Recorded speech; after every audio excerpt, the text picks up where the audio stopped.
Hey, yo, it's me, Pops Van Marmalade, and you're watching the Comics-Related Madness Network. Uh-huh. So come get some. CromCon. CromCon.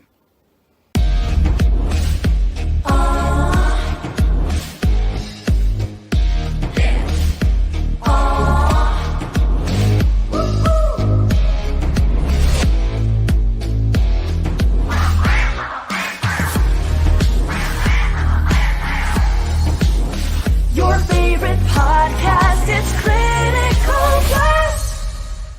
Hey, we want to shout out to our sponsors, Daytona Beach Comic Con. If you are a fan of comic books, if you're a fan of comic book conventions, and if you like meeting comic book creators and getting comics and comic-related stuff, then you need to make your plans to attend Daytona Beach Comic Con.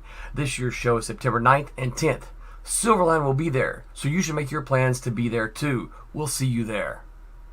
If you like comics and find yourself in the Orlando, Florida area, doesn't everyone come to Orlando at some point in time to see the House of Mouse? But when you're here, you need to make it a point to visit Coliseum of Comics, especially the one on East Colonial Drive.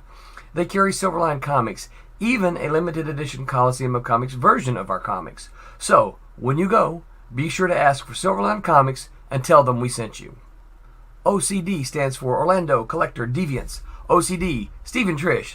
They're a family of geeks who promote geek things, particularly those around the Orlando, Florida area. They're big supporters of Silverline, and we think you should be supporters of theirs too. Go give them some love. If you are an independent comic book maker and you need to get your independent comics made, you need to look no further than Kablam Digital Printing. They print our books, and they do a bang-up job. They're not only trusted by Silverline, but many, many independent comic book makers. Head on over to Kablam.com and see for yourself just how easy it is to have your comic printed by them. And tell them Silverline sent you. Hi, this is Tim TK, host of That Silverline Show on Tuesday. Join us at 11 p.m. Eastern, 8 p.m. Pacific every Tuesday night as we discuss pop culture and the joys of making comics. And I'm Scott Wakefield, host of Silverline's Wednesday Wham, where we talk about comic books and all kinds of great storytelling, sometimes with incredible guests. And we want you to join us Wednesday nights from 8 to 9 p.m. Eastern. We'll see you there. I'm Roland Mann, and I host Silverline's Silver Sunday. Join me every Sunday at 8 p.m. Eastern as we make mine Silverline.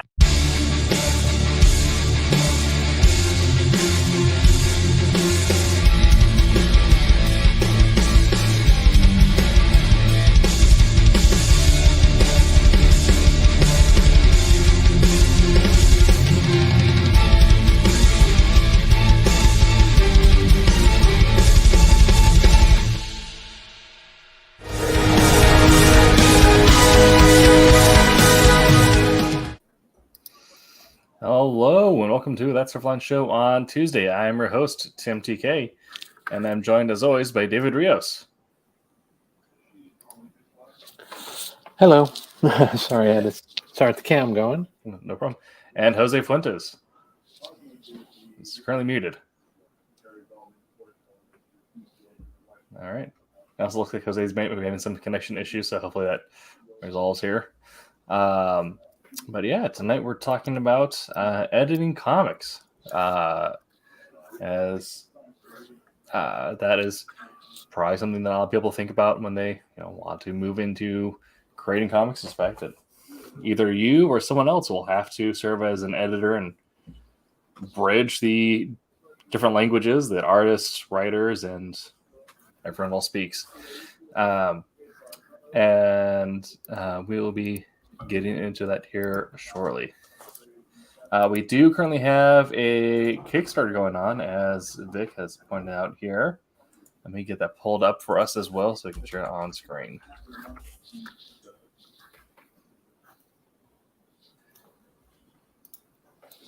No, kind of got attacked by a cat there.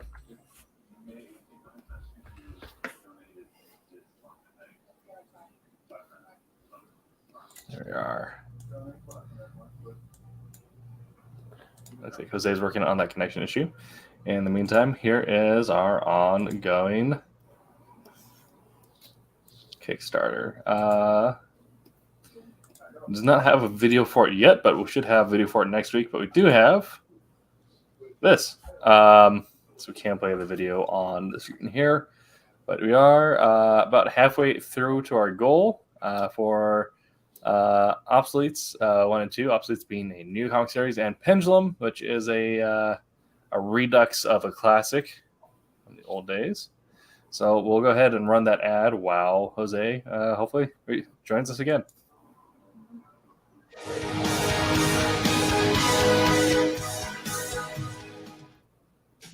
Hi, and welcome to the Kickstarter. We like making comics, so I'm going to shut up talking. Hey everybody, I'm Wes Loker. I am the writer, creator, letterer of the Silverline comic series, The Obsoletes, and we're back with issue 2. Huge thanks goes out to everyone who supported our first issue when we did our crowdfunding campaign last year, and we're excited to bring you the next installment of a 4-issue sci-fi action comedy series. If you did miss the first issue, The Obsoletes is about a group of grizzled intergalactic prospectors who are thrust 20 years into the future, where they're faced with a very different reality. The world they knew is unrecognizable, and their profession has changed, becoming more deadly than ever. But rather than ride off into retirement, the crew of Replicants sets out to prove that they're still the best in the game, even if they are a little bit obsolete. The series is full of engaging characters, plenty of sci-fi action, and a dose of humor, and a ton of heart. Now, if you did miss the original Kickstarter campaign from The Obsoletes #1, you're in luck. You can get it through this campaign as well. Myself, series artist Aaron Humphreys, inker Jose Fuentes, and colorist Haley Martin are super excited to have you. In issue 2, we ratchet things up to 11. This time around, Nox and his crew of intergalactic surveyors, who are fresh off spending 20 accidental years in hypersleep, arrive on a dangerous planet with one goal: complete an exclusive contract before Faraday and her rival group of deadly tech-savvy mercenaries. In this issue, all bets are off. Crews lie, cheat, and steal, and kill their way toward completing their objectives. Of course, complicating matters is the vicious, invasive alien species that now inhabits the target planet. I guess you could say it's just another day at the office. The Obsoletes is kind of my personal love letter to movies such as Aliens or Starship Troopers. I love sci-fi. I'm excited to present to readers a whole new exciting world, a cast of colorful characters. We're so glad you're here along for the ride with us, and we hope that you'll stay here for the remaining 2 issues of the series. Thank you for the consideration, and we can't wait to get the issue out to you. Thank you. Hi, I'm John Drury, and welcome to my woodshop. Now, you probably didn't come here for the nickel tour. You probably came because somebody tricked you into clicking a link to find out more about Pendulum coming up from Silverline Comics. Now, I've been asked to describe the Pendulum on account of the fact I wrote and drew the thing, but it's been kind of hard to nail down. Basically, it's the story of this super smart scientist going through his midlife crisis. Not that we know anything about that. And the way he decides to deal with it is by playing chicken with death. Now, most of us would probably try to climb Mount Everest, break the land speed record, or skydive from low Earth orbit. This guy's got better ideas. He decides to take one of those clean room bunny suits, rubber boots, and a bump cap and run out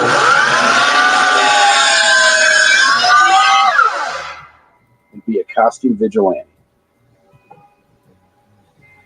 I think we can all agree it takes some kind of mental level super genius to come up with an idea like that. So there you have it. Make mine Silverline.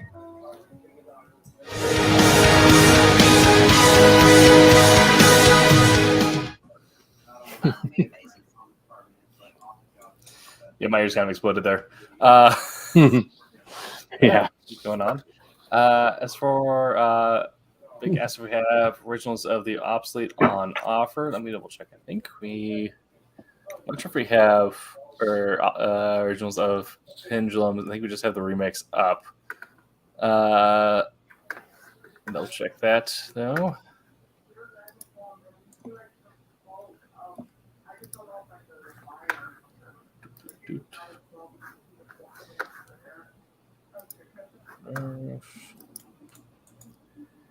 I think we just have the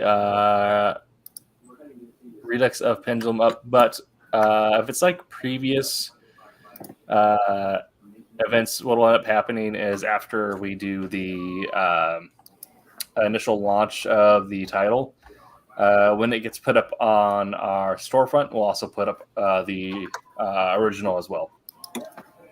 So we still have, I believe, all the pages needed to do that. So that is a possibility. We're going to be able to confirm next time he's on, but if it's like previous remixes we've launched, like Switchblade, then that's what we'll end up doing.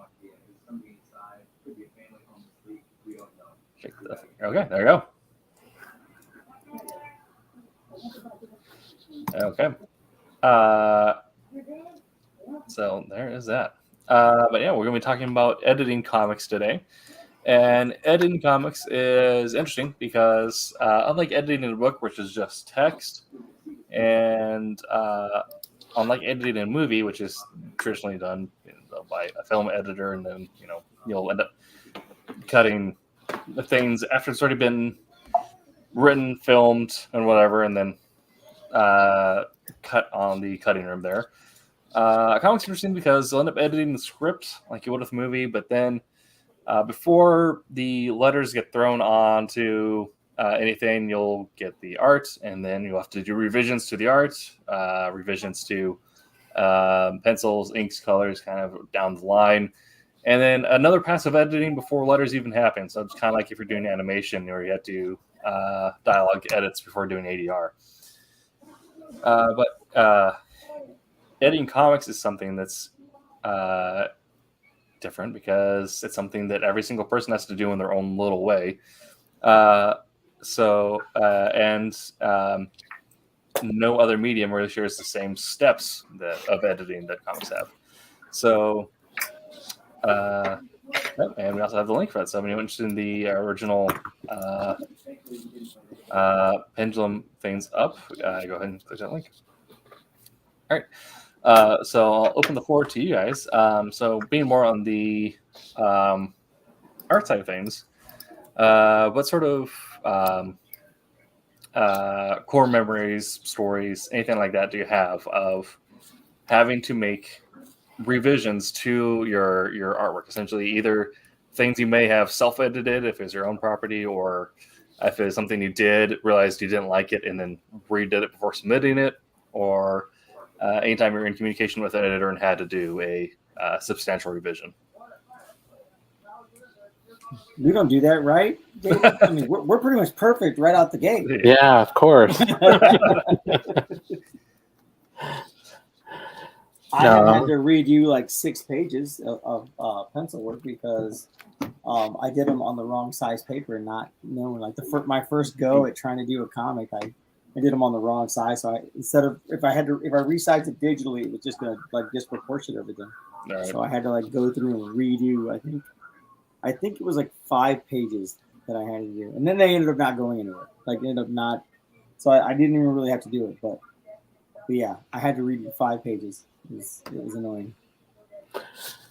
So it never got produced, or the project never went anywhere. That's kind of the worst, man. You just yeah. I find that with me, it's like I'm always to a degree doing revisions and things like that, where I may go through and from a coloring thing, I'll go through, render something, and then or I try to lay it out, and then it just doesn't jive. So I'm modifying colors, I'm doing things like that. It gets a lot more difficult once you've actually rendered it through to go through and do like color swaps. I mean, there are processes to go in and do that, but they never seem to be. You can't just like take the color and drop it in. You'll get a kind of close shade, but then you really got to start playing with, levels and color balance and hues and things like that to, to change things up and try to match things. I did, I'm not sure if I mentioned on the show or not, but I did have a book that I did in the past, and it's ironic because I found that book while I was going through some comics, and basically what happened, It was to give you context. It was an X-Men book. It was X-Men Brood, X-Men versus Ooh. Brood #1, and I did the very first page. And when I did the page, I went all out and I made this texture for the Brood that was kind of similar to the aliens with like a translucent skin. Nice. I use a lot of filters, noise, crystallization, rendering off of that kind of that kind of look. And first thing was, once it was printed, it lost a lot of the effects on it. But when it ended up going through and got to our coloring captain and went to the editor, they actually had liked it, so they ended up having me go through the rest of the book and all the ones with it, go through and re-render that. And what was ironic was, similar to what Jose mentioned, is I went and I just found the book and I'm looking through the book going, they didn't use any of the stuff that I did. So it was ironic because that time was wasted, but it was like duplicating all the effects and re-rendering over the top of just the aliens on all the different pages in the book. So but it was good experience. And yeah, it's I've had things like that, not just in comics. I've done some side work and stuff. I did like a web page that for like it was like for a battery site or something like that, and I got in the habit. Yes. Yeah. I got in the habit of doing the changes that they want, and it was one change after another change after another change after another change after another change. It's real simple for to go the other way, where you get asked for a ton of changes, and all of a sudden it's like you're spending hours and hours and hours and you're not getting more. So you got to kind of balance that and work with set kind of an end point. We can have a certain number of revisions and all that stuff, but come through. It's like, oh, maybe you want to change this a little bit more. Okay, maybe you want to change that a little bit more. And it's just okay. Well, here it is. Put it all together. Resubmit it. No, more changes. So yeah, yeah, that's something I definitely recommend. That if you're a artist that's doing work for hire, or you're working as some sort of freelancer, make sure you have a revisions clause in your contract, because I was just about to say that. I have a friend who was given a pretty big project, and she didn't even think about putting a revision like clause like for minimal or a maximum quantity of revisions, and they just kept coming back at her to the point where she's just like, I just want to get this done. I'm so tired of this project. Mm-hmm. Like, it was so much fun to begin with until they started like nitpicking every little thing. Mm-hmm. Yeah, definitely. And as for me, I haven't been on the art side of things, but as a writer, I have had to do script edits. Those are our form revisions. And the biggest one that people will see coming up here shortly is the entire first quarter of Wolf Hunter issue 2 is not what was originally scripted. Originally, I had scripted out more.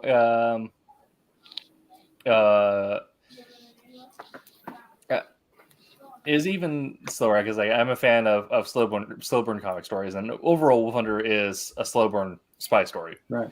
But I point out, Roland is my project editor, that even though that is like the overall like theme of the story, you can still have that, but there's nothing to pull attention immediately in the first 2 pages. And so just from like the convention or comic store pickup, you want to have at least something in the first 2 pages to grab attention. So we changed it into something that's more akin to like a Tom Cruise scene, but it worked really well. Actually, I was really glad the way it worked out because it's still. You had him riding a motorcycle across a bridge, and we have a I can say specifically because it's on the promotional material. We have a chase scene on top of a train. Nice. You have to. I mean, if it's a train. Yes. And Dean Zachary did the alternate cover art that shows that fight, which looks really good. Yeah, Vic, especially if you plan on putting yourself out there and maybe just doing art on Fiverr or something like that, put a revisions clause on there. Right. So if someone wants to do so much, like, all right, you get like 5 free. After that, it's extra. Yeah, no kidding. Yeah. I've had the simplest one I've had was I was coloring a book, and I was at least halfway through it, and like, by the way, this is supposed to be at night. I was like, oh, yeah, okay, oops. Mm-hmm. Yes. That's also the reason why now I ask for if I could please have the script. Yeah, I always find it weird not giving. Again, I know some people like doing Marvel scripts and it's just the writing style, and if you do, that's fine. But I find that writing full scripts or DC style it helps clear so much communication between all the parties involved. It's like you get all the detail you ever wanted plus more. Right. But mostly for stuff like that, for me anyway, it's stuff like I need to know whether it's daytime or nighttime. That's going to determine what I do. Yes. You know what I mean? Who doesn't give inker scripts? You'd be surprised. I believe also for a while, a lot of big shops, like only the illustrator got the full script. Yeah. Inkers were just given the page. Is like, all right, have fun. Well, I would say ideally as an inker, like, you just pretty much are following by what the penciler gives, unless the pencil is like super loose.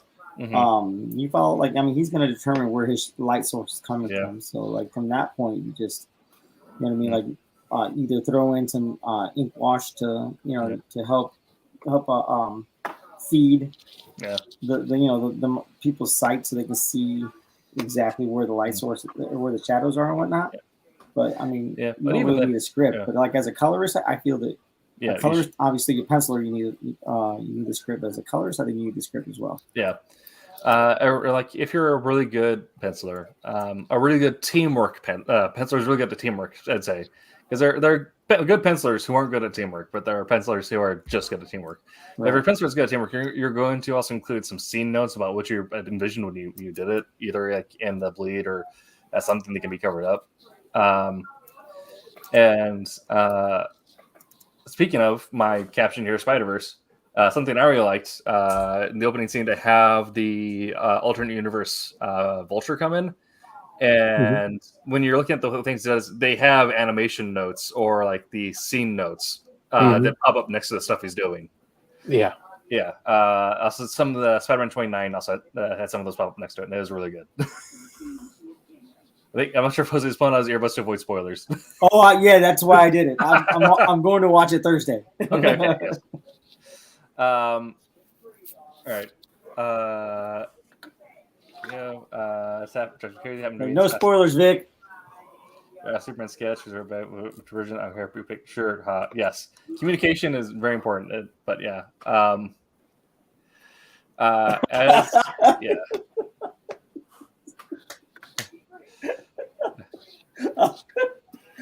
Wow, Tommy, really? Yeah. Tommy is in the house. Yeah, I don't spoil Superman, but I will say it's worth the watch. Dave and I talked about before the show, and we both loved it. Yes. But yeah, put notes in the bleed. Because also I had a similar thing where I had to step in as editor, and with the Wolf Hunter Christmas special. Because it takes place during the Midnight Mass in London during 1941, which is kind of an important Midnight Mass. And Mickey, love him to death, did the skybox as a late afternoon, early evening. Oh no, it's 11:30 at night. You can just turn this to deep blue. But yeah, there's a quick fix on his part, but it was on his hands for that. as an editor, you have to step in like, well, no, actually, it needs to be this. Can you just Make it happen. redo all No, that? just kidding. I was gonna make the joke that you as an editor just means that if it's not right, you get to power bomb them. Yeah, I mean, there's some things where like as a submissions editor, there's sometimes where I get submissions where I don't have to power bomb the person who sent it in because like this is not guidelines, this is not anything. Right. Please reconsider. Yeah. So what's happening here? So let's talk about some of our personal experiences now. Isn't there an unspoken rule to never make your skies blue? Perhaps in older eras, but I mean, there's a lot of blue skies in comics nowadays. Yeah. Maybe just not like a flat color, but that's just more of no, you never do but that's just blue on that. yeah. And that's just a general composition note rather than comic. I can say with a slight bit of certainty that here in Florida we do indeed have days where it's a flat blue. Yeah, I was saying. Well, I mean, also like if it's a flat blue, then like it's a stylistic choice, right? You're probably doing a color where you're using more pastel backgrounds. In the colors in general, right? Yeah, true. There's a comic on Comixology. My acquaintance Karen McGee did the art for it called Dot Self, and lots of pastel coloring and some flat yellow, flat blue skyboxes. It's pretty good. Yeah. All right. So next question up is key responsibilities of a comic editor. So. I won't necessarily hit on that, but collaborating with artists and story and writers. So we'll talk about our personal experiences working with project editors, even in indie comics. Believe it or not, there are project editors, even if they don't necessarily have the title. Well, yeah. Also, we'll be able to talk a little bit about personal experience with Andrew because even though Jose was the credit-wise just the writer on his book that he self-published. Having to work with an artist and a team and work on the publication, all this stuff, Jose stepped in as an editor. Before I wrote Wolf Hunter, I was a submissions editor and worked a little bit as a project editor as well. So we'll talk about it, but now I'm just going to do a book of flat color on new print and have it printed in 1960. So there was a a Daredevil book that was all done in like one or two colors. That's it throughout the whole thing. Yeah. Because it's a recurring theme they've done a couple times because they did. I think it was like the red and gold book, then they did the red and white book and the red and black book. Yeah. But actually, I know like some people are opposed to two flat colors, some people are opposed to two over processed colors. I mean, if you just make colors that suit the theme, I say go for it. I just don't like oversaturation. Like if you like slid that saturation bar and whatnot, I mean, there's like a point where like there's oversaturation where like it blinds your eyes, but I think that there are some times where you might want to have something that is very saturated if it's like the theming of the comic or something. If you want to have if it's supposed to be like a very emotionally charged story, like you can evoke that with heavy saturation. Yeah, we kind of had we had a discussion after one of our shows, Tim, where you had a book up. I don't remember which book it was, but it was one that the one that had like all a lot of yellow lighting and dark blue, and it was a lot of mood. So you're obviously not going to go and prepare a book, the same type of book when you're doing like a superhero book versus a like a I want to say one of the like a Sandman book or one of those type. You want you've got certain looks and feels, and you've got other things like, the Scotty Young stuff that, has a lot of colors that pop and, stuff like that. So it's a lot of maintaining the look and feel of the book. Yeah. And, getting somebody that, does, this is the way they do every single book, Right. means they might not necessarily fall for that, follow that. That's why I liked some of the things that I saw. A good example was, a great example for me was like, the Jim Lee, some of the Jim Lee stuff. Yeah. He did, the X-Men stuff, everything, very big and, superhero and flashy and all this stuff, and you had, colorists like, Liquid Studios, Christian Littner, all that stuff. And then you had, he came out with Death Blow, and then you had the the pseudo Sin City type. Yeah, Death Blow was one that definitely had, I think, probably like 2, maybe 3 max colors to it. Yeah. Depending on the storyline that was being ran. That and Chapel. I think Chapel was the same way. And then you've got books like, like the Grendel series where they had the black, white, and red. Now there's a lot of ones like the, now they have the Batman black, white, and red. And that seems to be a theme that's coming around a lot more. But and you kind of look at, even with some of the other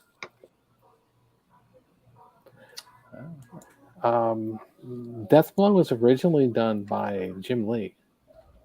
Yeah, I believe so. Yeah, because I think he's on like the some of the original like creators credits. Yeah, Brendan Choi, Jim Lee, and Tim Sale. Yeah, yeah, and that brings you into another one, Tim Sale. With the look and feel of the Long Halloween and stuff like that. You got some good variations, and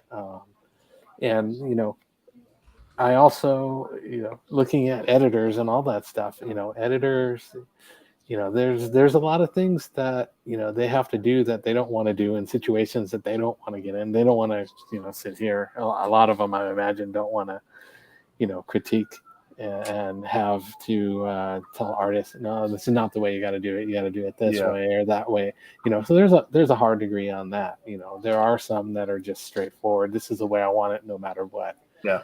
And, we had that. I know the books have changed a lot, but, when I worked, back in the day for Malibu, doing a lot of coloring for the Marvel books, it was like, you would get the books and the level of coloring was dictated. And for example, some of the Thor stuff was, a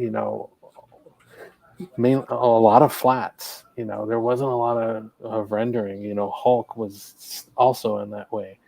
The editor, I guess at the time, was they didn't want a lot of rendering and all that. They wanted more simple based. And there were a lot of books that were set up that way. And then you had some of the other ones, like we were doing the Ultraverse books, that they wanted a lot of detail, a lot of cuts and things like that. So you had high visible colors, you had a lot of detail into them and all that. So across the board, it all boiled down to the editor. That was what the editor wanted the book and to maintain the book style on. And things change because Hulk book is not like that anymore. Right. And Thor is not like that. So a lot of things change over time. But creative teams, editors, writers, artists, all that stuff change over the lifestyle. So you do get different variations on things, in the end. So yeah, and that's also something we'll mention in a couple of weeks. We'll be talking about character design changes again. We'll probably talk about how the changing of editors and changing of creative teams will influence the change of character designs, just because different artists have different styles and different editors have different wants. Yeah, I mean, the book I showed you was actually Wolf Hunter issue 1, and which of course I'm going to share something here real quick. Just going to have wildly different coloring from something like another book I reference a lot here. which is Curse Words by Charles Soule. Speaking of things with, heavy use of color, but yeah.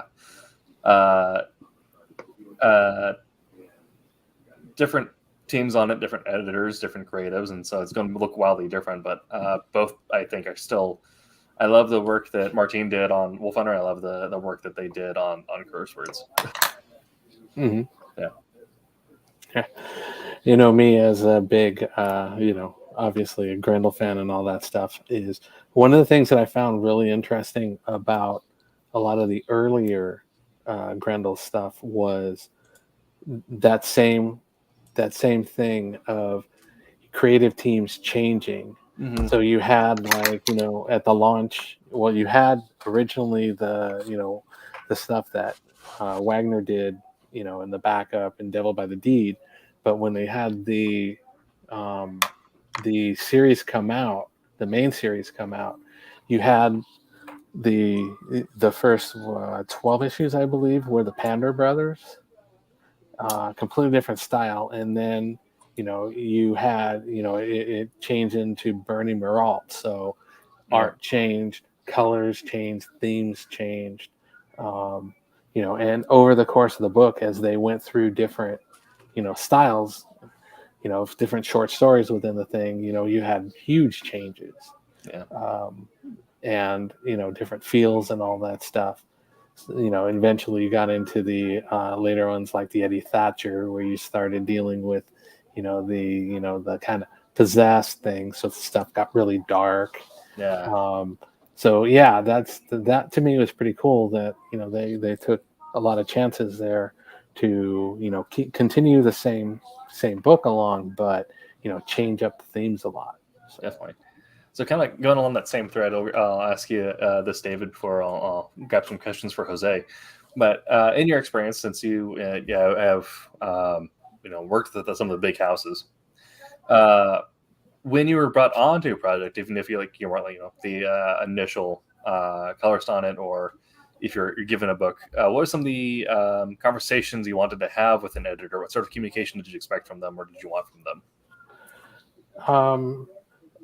Most of the stuff that I ended up doing was going through a color captain, because the way that it worked a lot there was, a book came in and pages got divvied out to different people.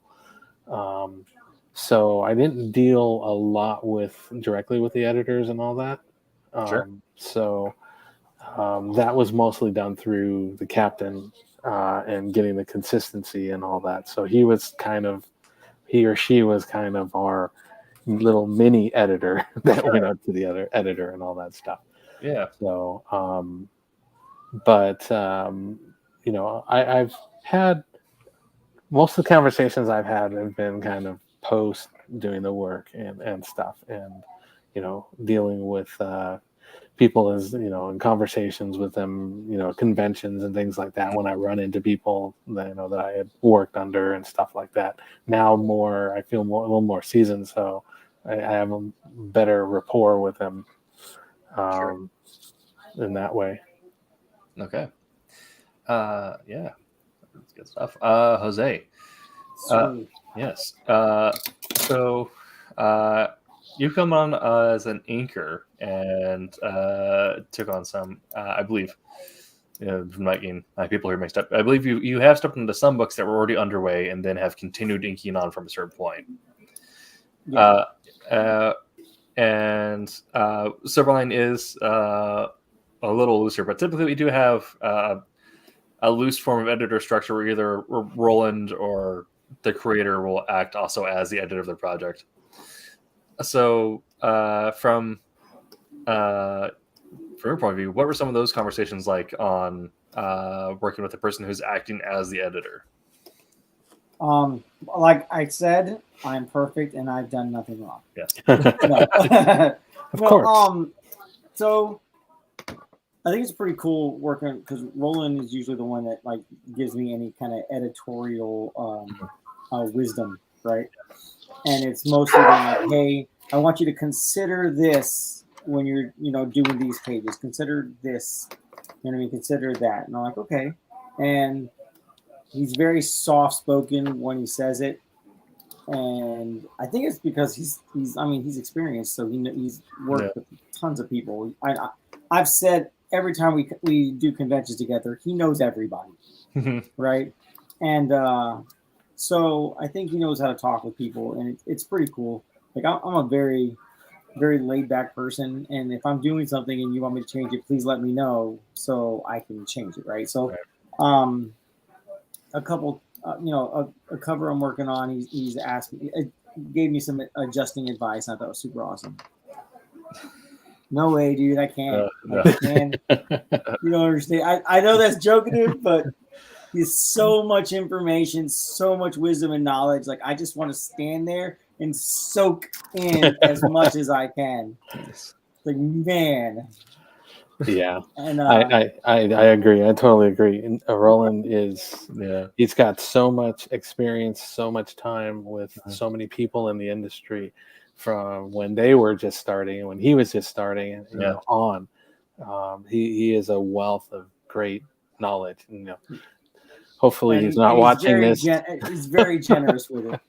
Yeah. He is. That and Wes. So I'll be taking over pencils for Obsoletes, halfway through 3 and issue 4, and so this is the first time I've been able that I've been sent a script to work on, obviously, right? Yeah. And so it's got notes in there, and Wes is like, "Hey, you have any questions or anything else? Let me know." Like I don't know. I've been very blessed to have people, that are going to edit my stuff or I need to communicate with. Have been very, very open and very, generous with information. Very cool. So I really can't say anything bad. Like I said, only a couple of things where I've been asked to edit some of my artwork, but I know that I've edited somebody's artwork. They did a piece to submit to some contest, and I was supposed to ink it in, and I corrected some of the anatomy, and he was not happy about it. Oh, yeah.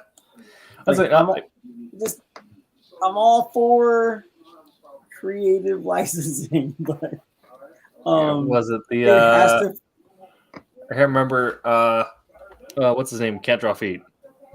Rob Liefeld. Rob Liefeld, Captain America with the pecs 2 semi-trucks wide. The funniest meme for that is there's actually a picture of Elon Musk. It looks like his chest is all puffed out, and they opaqued it over that piece. It's like, he does exist. Vic, actually, kind of interesting to bring that up because the advice I give to anyone who wants to do anything creative is just do it. Because either you're going to get notes back that'll help you grow, or hey, maybe someone sees something like, hey, I can work with this. Join the team, we'll train you up. So honestly, keep working, keep submitting. Right. Yeah. One of the hard things that I find, and I'm just as guilty of it, is take the criticism. Don't take it personally and all this stuff, because I don't think anybody's out there to give you bad advice to make you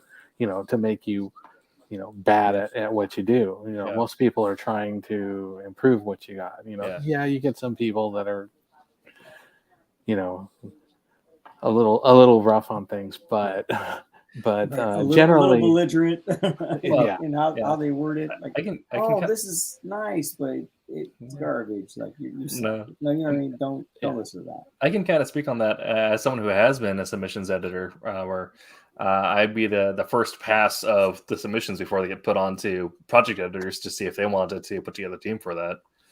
I tried to give every submission that seemed like they were genuine. You get some submissions where, like, you submitted 2 sentences and expect me to turn this into a 6-issue series.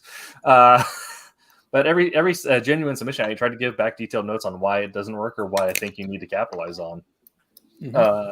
Where adjustments need to be made and whatnot. Yeah, exactly. Same with, like, if I got like art submissions, I'd say like, oh yeah, this is great, but your backgrounds need a little bit of work, or study this little bit of geometry or whatever. But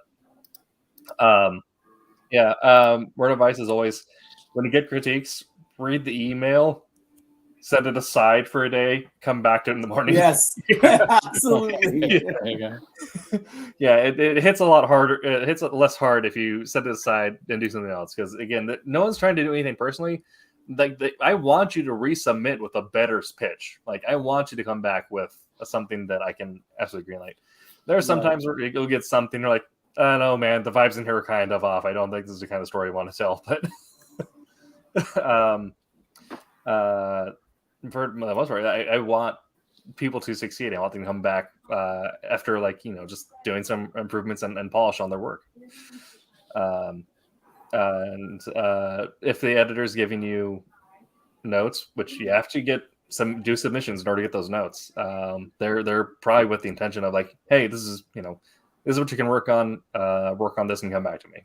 Right. Just remember that not everybody who's the big famous popular artist was right out the door the big popular famous artist. A lot of the big names, they just started on small books, and here and there. And I'm sure that they pay their dues and went to many, conventions and things like that ahead of time.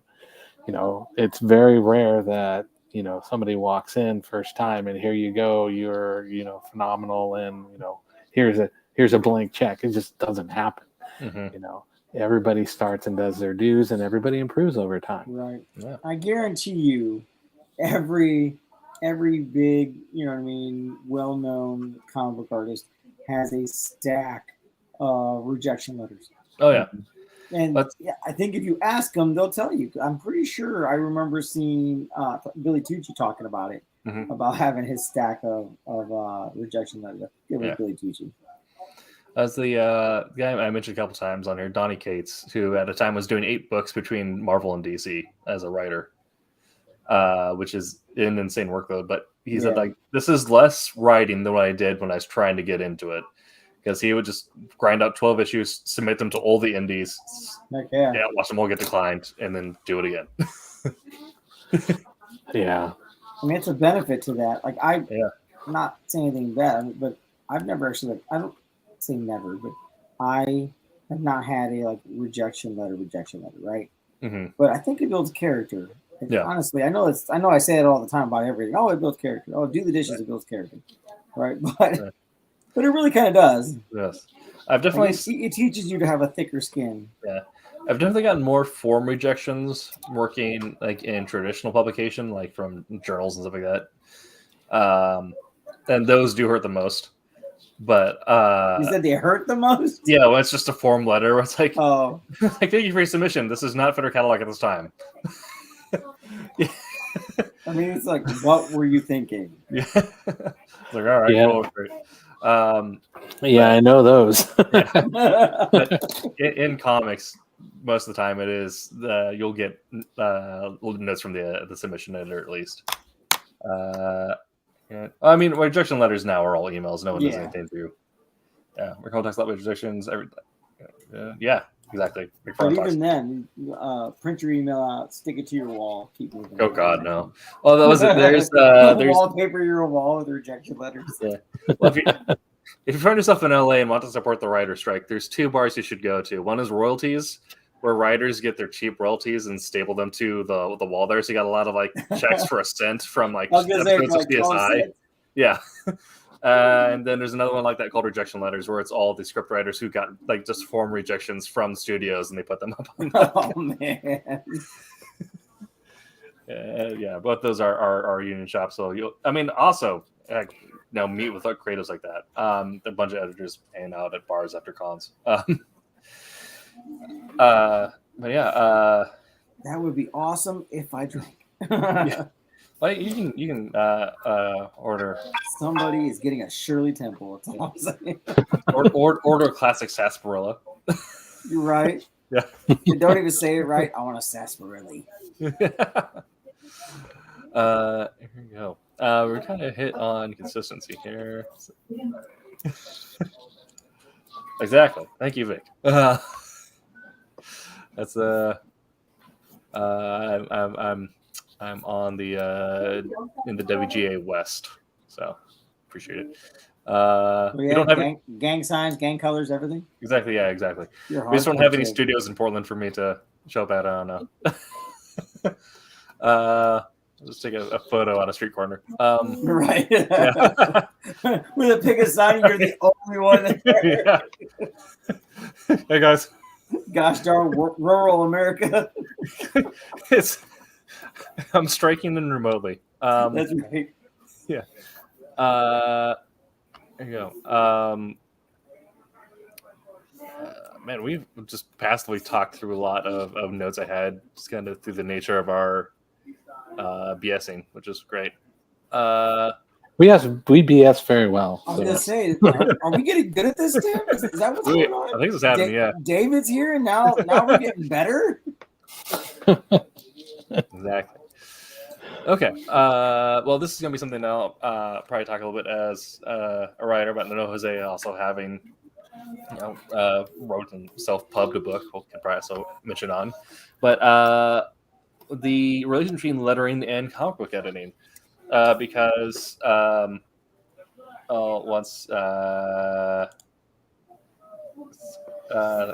the nice thing is publishers are not part of the studio setup, so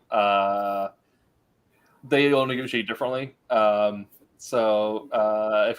a lot of writers are able to go and transition into traditional publishing to cover the nut while the studios are not paying them. But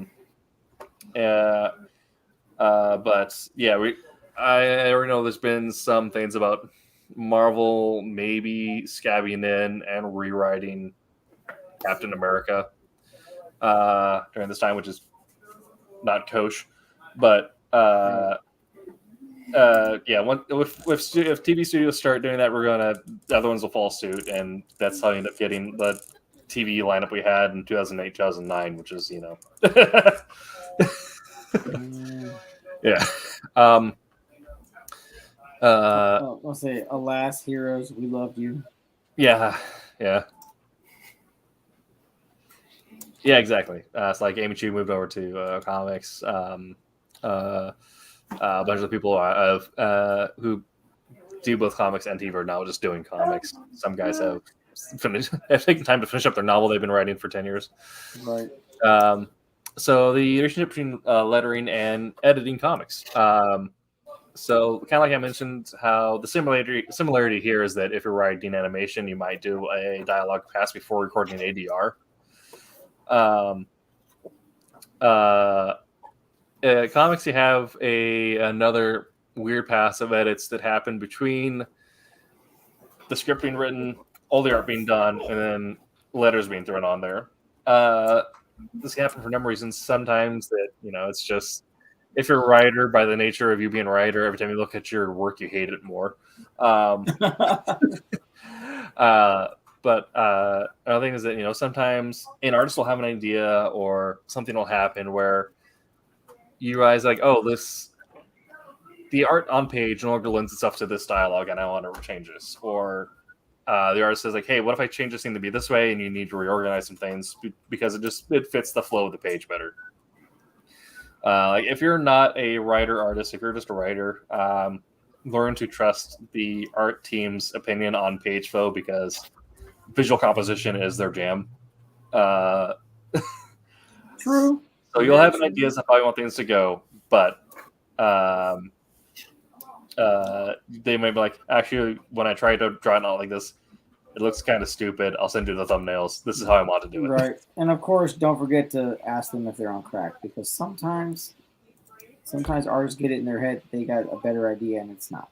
Or sometimes I'll be honest about it. Sure. I mean, that's also true. If it generally does not work, I'm like, actually, can you go back to it my way? And sometimes they're not on enough crack, you can just like really get those juices pumping. It's maybe a little too Hemingway. Nice. But you'll do a line of edits before now. Like I've done this with Wolf Hunter. I've done this with the stuff where I was the project editor, where usually always, even if it's just like a single caption box, it'll change from the script to the letters being thrown in there. And sometimes that's also an issue. Trying to fit. If you have a busy page, sometimes you need to rearrange things or cut things to fit it around the art.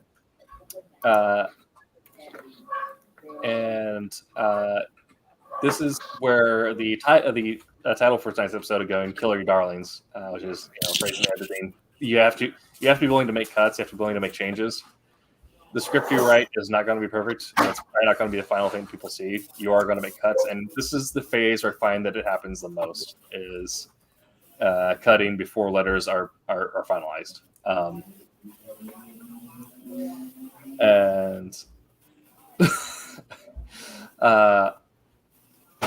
With Wolf Hunter, I didn't do any major scene changes at this point, but I did do a lot of the major cuts, just lines of dialogue that were extraneous, wording that was messy and needed to be redone, cutting captions that couldn't fit on the page because there's a lot happening in the art. And as an editor, sometimes it's a weird decision, but usually as an editor, you'll pass on notes to the writer. So, but I'll use at this point, I would have gotten notes from Roland saying like, I've got art done. I think these things be changed. And then I'll usually find even more of that and be like, no, actually I hate everything I've written. And redo most of the dialogue. What were you thinking? Yeah. Why do you wake up in the morning? Exactly. So Jose, on the book that you created, when you were getting ready for letters after art was done, did you find that you went back and changed some of the dialogue, or did you try to just let go and let God? No, I pretty much stayed like from the point of when it was written to the point of it being lettered. It's pretty much stayed the same. But my best friend was my editor because I needed someone that could see things from a different point of view. Yeah, like his the way he sees things is not the same way I see things, right? Mm-hmm. And so he was my editor, and he was meticulous, doing the lettering, because I did the lettering on it, right? And he's like, that's too far over, like by 2 pixels, you have to fix that. Mm-hmm. What? Like, I wish I had known Illustrator as much as I know it now back then, because that's just a couple buttons, click, click, done, right? Mm-hmm. But I sat there like click. by hand, and then sent it back, and he's like, "Nope, now you're too far over the other way." Yeah, but he did it because he wanted it. He wanted to come out. He wanted to be proud of something, like just like me. He knew I wanted to be proud of it too. So, like, I was very happy with how it came out in the end. But I will be honest, I was cussing him out like under my breath when I was, gosh, dang it, it's fine. Yeah, but. Yeah, you touched on one thing that I was thinking about before that I hadn't mentioned is one of the things about editor is, as artists, we get close to the page, we get sucked into the page, we do what we do. But one of the things with the editor is the editor takes a step back and looks at it from sky view and all this. Yeah.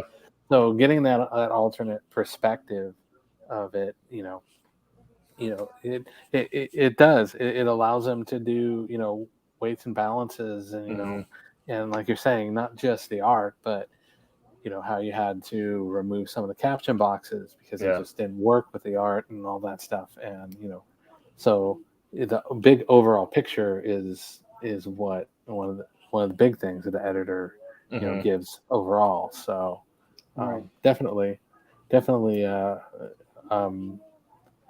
good source of critique and a good source of balance, to pull yourself away from the page you're getting sucked into.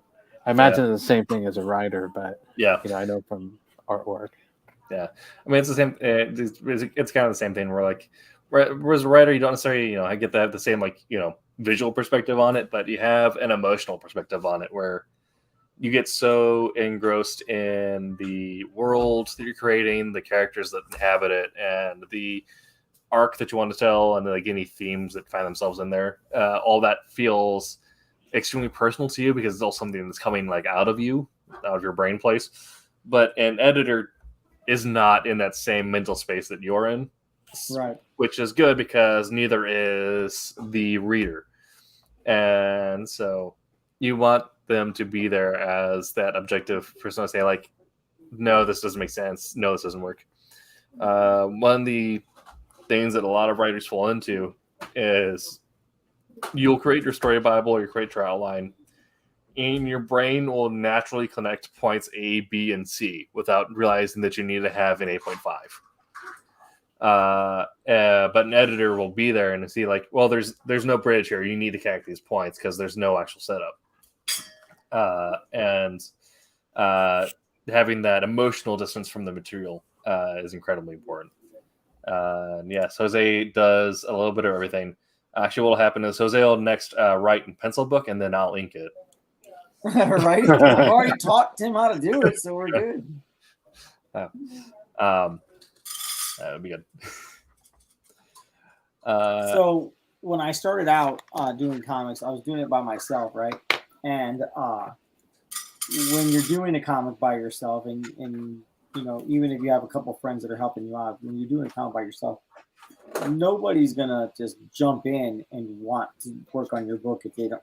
A, they're not invested, and two, if you know, they're not getting paid, right? Mm-hmm. And when you first start off, like trying to self-publish your own book, because everyone has a dream of wanting to do. If they're in comics or they want to be in comics, their dream is to make their own book. Not so much just to work on other books, but to make their own book. And in order to do that, you literally have to learn every step of the book, from writing to editing to pencils, inks, colors, and lettering. Like I taught myself to letter. I learned how to ink digitally from Afua Richardson. She taught me over AOL Instant Messenger, chatting back and forth how to ink. Like straight up. I don't ever make lies and excuses about that. Like that's how I learned how to ink. And then I learned a little more, and then I went to art school, and that like helped like hone that skill. But you know, if you don't soak it all in, you know, even when people tell you, dude, why are you doing that? Like sometimes your friends go out and hang out, and you're sitting there like trying to go through a tutorial, trying to figure out how to do something. Yeah. You know what I mean? So, you know, if you want to do it, if you want to grind into it, you have to like jump in feet first. Definitely. Let's see there. I gotta learn how to color. I'm scared.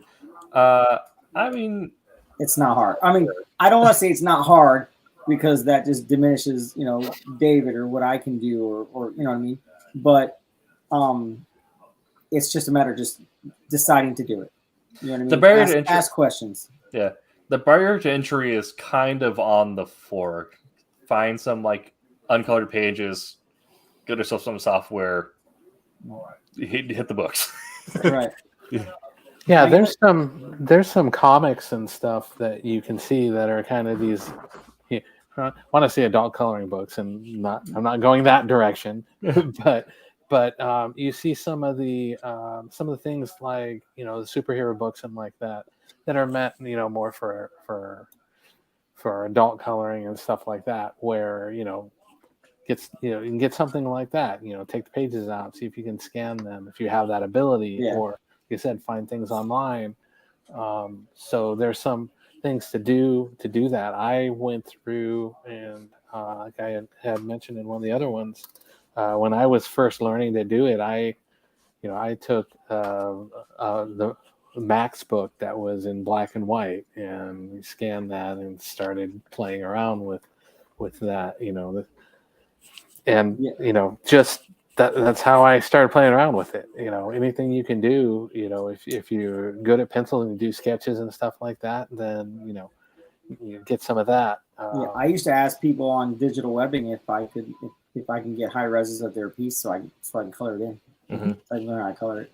And then, you know, I learned how to color, and then when I went to art school, I realized I learned how to color the wrong way. So yeah. I mean, black and white also has its market, and probably mostly mangakas, but yeah. Yeah. I also have if the art style gives way to a nice black and white story, great. Yeah. Right? But sometimes people want to do a color story, but do it in black and white, and it doesn't translate nearly as well. Yeah. Also, I have the just for my own curiosity, at some point, I want to try ripping a comic page onto canvas, seeing what it looked like painted, and then scanned back in. You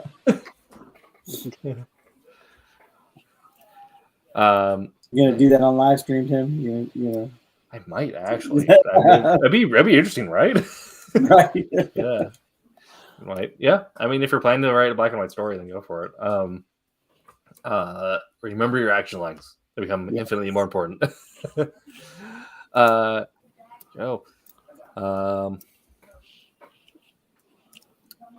Let's see. Have we covered all of my notes? I think we did. What are we like 70% on topic tonight? Yeah. Man. But even then, our sides were so closely related that it was like one question from being pulled back on.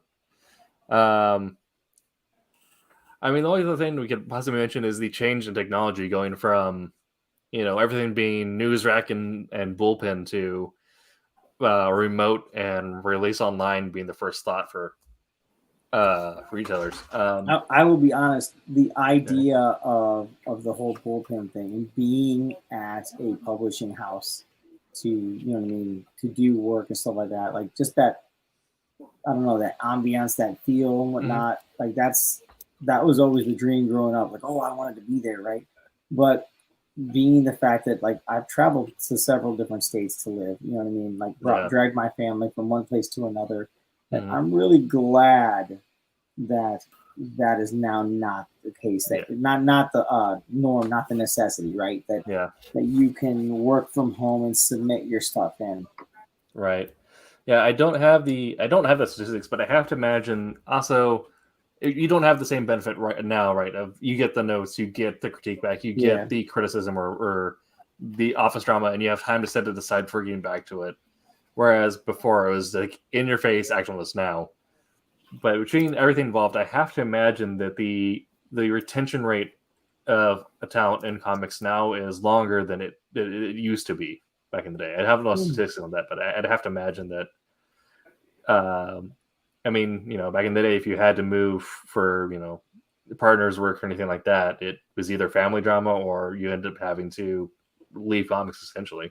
Right. Or, I mean, maybe I'm wrong, but like, I remember,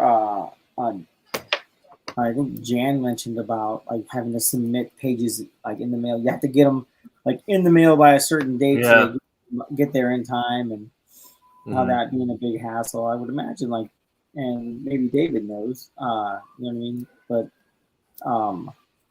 wouldn't you have to at least go in for meetings every so often? Maybe a little grassroots from time to time. Well, most of the stuff I did, I was on site. So with that, we were in Calabasas in the central office. But yeah, we would have we'd have team meetings and stuff like that periodically with the group to go over some things. Yeah.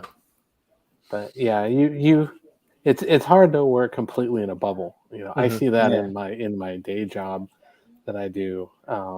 That it's hard to work in a bubble, but because that's the way. That's why a lot of businesses now are like return to office and all that, because you get the creative stuff going on. Yeah. But sometimes that just doesn't work. It's where where the work is may not be located unless you're willing to check that box. I'm willing to move wherever it is. But luckily in this field, it's a lot more cohesive to be able to do that, or conducive. Right, from like across the continent, across states. Yeah. I mean, as I think a kind of example of that is that neighbor by a couple miles. Gail Simone used to just have a New York office every so often, like you had to be there, you had to do this. Now I don't think she's left Oregon outside of conventions in I don't know how many years, but she's enjoying our forests and our not as much traffic as New York. Right. Yeah. Like I think that I probably wouldn't even. I mean, I got the first books I worked on were for Pickle Press, and that's because I knew the writer, and it was his own self-publishing thing. I knew the writer, and it was like, 2 towns over from where I live. You know what I mean? Mm-hmm.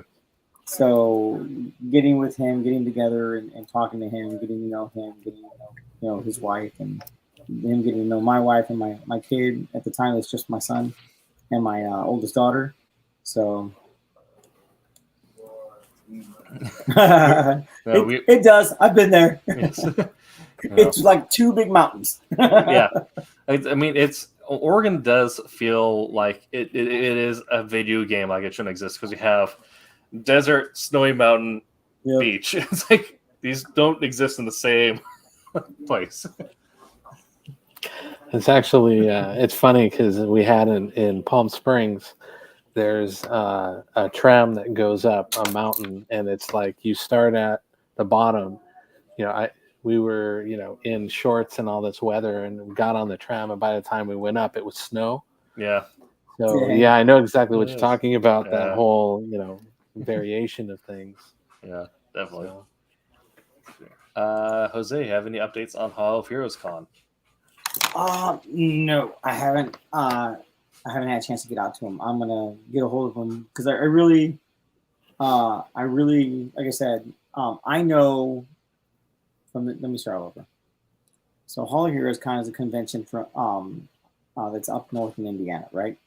The guy that puts it on has a museum called Hall of Heroes, right? And it started off as his garage, and he like rebuilt it and went out to look like the Hall of Justice from the cartoon Super Friends, right? And recently, I think it was in the last month or something like that, somebody broke into it. Oh, yeah. So I wanted to reach out to him. I wanted to see about sending him some art and some comics. And it's not going to replace, you know what I mean, the rare ones and that he had, like the slabs and stuff that he had. But I kind of want to contribute to a comic book museum from my hometown area. Mm-hmm. You know what I mean? Definitely. So I've got to reach out to him. I'll let you know, Vic. I'll let you know what's going on. I'm going to try and make it up. So Hall of Heroes he put on a convention, like I said, and I'm going to try and get up to it. Very nice. Yeah, I was almost at the Salem, Oregon now has a convention. It's a 2-day over the weekend. This was last weekend. I couldn't make it out. I know Aaron was there, but I was shooting video, so I was unfortunately busy. Unacceptable. You make it happen. You split yourself in half. Exactly. yeah, exactly. Okay, well, that is about all the time we got here. Yeah, exactly. We've been on topic for the entire hour and some odd, so that's. Let me share one more thing with Vic, if you don't mind. Sure. Vic, self-publishing on your own, it's hard to stay positive and motivated if you don't have other people, you can count on, or who can count on you to keep the momentum going. Yeah. Even just bringing on a friend as an accountability buddy for any sort of like self-project like that is super handy. But if your friend is a creative at all, treat them like an alpha reader. Right. Yeah. This is someone who can ask you like, hey, when's the next thing coming? Hey, when can I do this? Hey, when can I support you? Doubly better if that friend owns a coffee shop that you can do a release party at for free marketing. Right. That's how we sold Wolf Hunter. Yeah. Oh yeah, no problem, dude. Again, comes with the line that you're going to get in comics. You get so many reduction letters. You also get so many project cancellations. It's just with the territory. So it's like no skin off anyone's back. If something happens, and as long as you're not like that one person who ran I can't even say one person now, but one of those people who starts a Kickstarter, gets halfway through funding, takes the money and runs halfway through fulfillment. Can you do that with Kickstarter? You can't do it during funding, but you can do it after fulfillment, and then it becomes a whole legal issue. Yeah. Gotcha. Yeah. There's a couple of things where a bunch of creators finish their work, and then the guy cancels it after it funds, takes the money and jets. Oh, that's rough. Yeah. Wow. Yeah. Wow. Yeah. The one that happened most recently, where I actually have some friends who are involved with that. They then later, everyone except that person, re-collaborated, essentially redid all their stuff because the thing was never published, so no legalities in the way. Right. So they just released it on their own, went straight to marketplace online, and said that's kind of what Peter and I did with Witchfinder. It was part of an anthology, and unfortunately the anthology wasn't funded, and so we took that and turned it into a 0 issue. Yeah, and definitely. It's gone over pretty well. Yeah. Right, and then yeah. And you also research your options. You have a lot of things. Kickstarter and Indiegogo, of course, obvious choices. If you What's the other one? Kumaiti. What did they use? They Zoop. They use Zoop. Zoop, yeah. Other options you have. If you get it all the way done, shoot your shot. Send it to Image, as if it's a full book. They're like, yeah, right, yeah. 2080 is also that way. Normally 2080 has a submission process, but if you have a full book, they'll consider it. If you think you have a decent way of cutting through the noise, you can go straight to Comixology as an indie, but there is a lot of noise you need to cut through, so deal with that. It might be something to do after you fund. Yeah. There's a bunch of options. Some of them, right? Some of them you have to have like a physical book. Some that have physical book. I believe Image in 2080, as long as you have a PDF that has a full comic, doesn't have to be colored. It just has to be fully written, like inks and letters on the page. Right. Either 24 pages if you're doing it as a one-off, or like the full first volume if you want to do it as a volume. Right. Which asking the independent creators who are just starting out to do that is without paying the artists ahead of time, they find someone to collaborate with. Yeah. Is it Global? Global Comics, yeah. Global Comics. I don't think I have any others. I believe Vault has a decent submission policy as well when it's open. They close it every now and then because they get a lot of submissions. Another thing also just to be aware of, if you're ever, just in terms of getting notes back and wanting to establish communication relationship with editors, look out for competitions. There are a bunch of competitions every year. Mad Cave, I think, is having one right now. Mad Cave, Top Cow does one. I think writers and pencilers and colors, I think, is what they're looking for. Yeah. Mad Cave, fortunately, my friends no longer works there. I used to be, I did their physical sales at convention Portland Comic Con, but before I was at Silverline. But Mad Cave is really good, and you'll get notes back from the editor on that. I think Top Cow also does it. You have a bunch of Marvel and DC don't necessarily do them; they do on occasion, but you'll find their imprints do.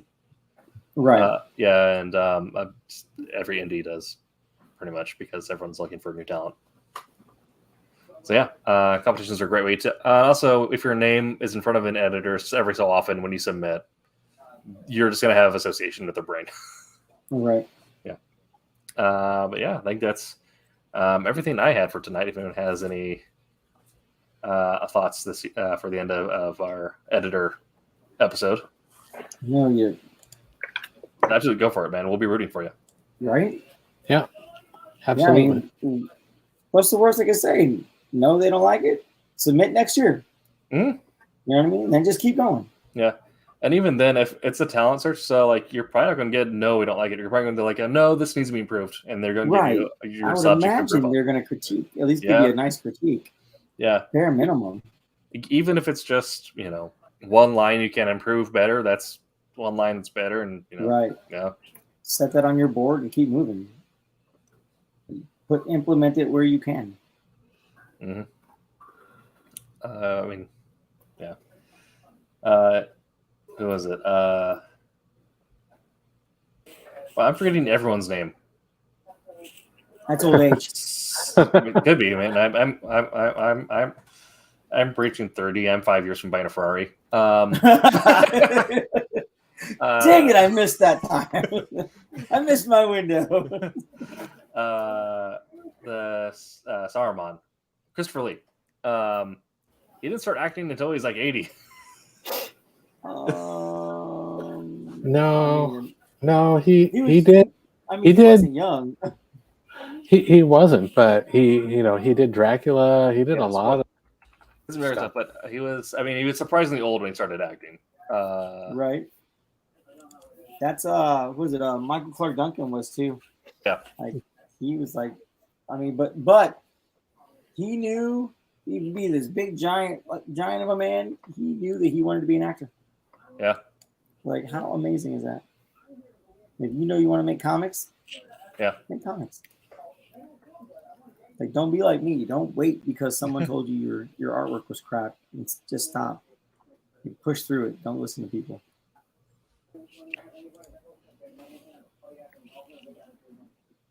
Where's our Kickstarter at, yes. Tim? It was yes. Let me pull that up. But okay. Yes, Christopher Lee started acting in his 50s, but didn't receive breakout roles until his 70s, late 70s. Right. Yeah. Here.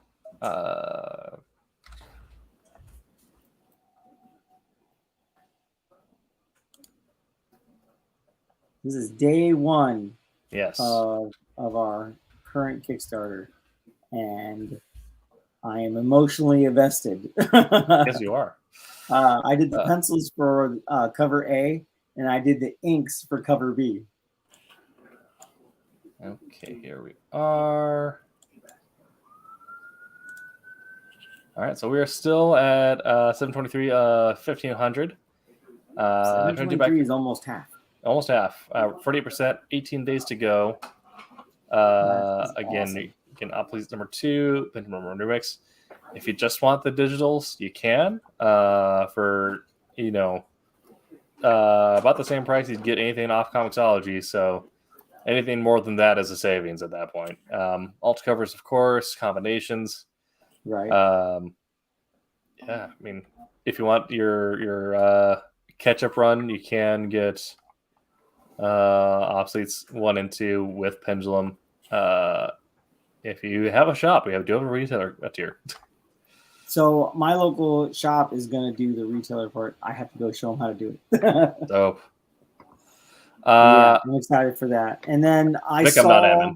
So this weekend, at Tampa Bay Toy and Comic Expo, I got to see the proof for the Obsoletes cover, right? For Obsoletes cover A, and it had the chrome lettering on it. It was so sweet.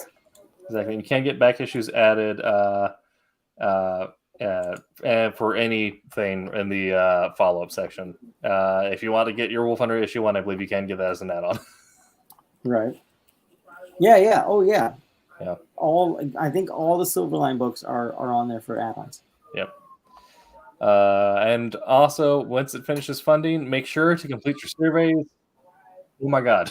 Or you will not get your books or your art.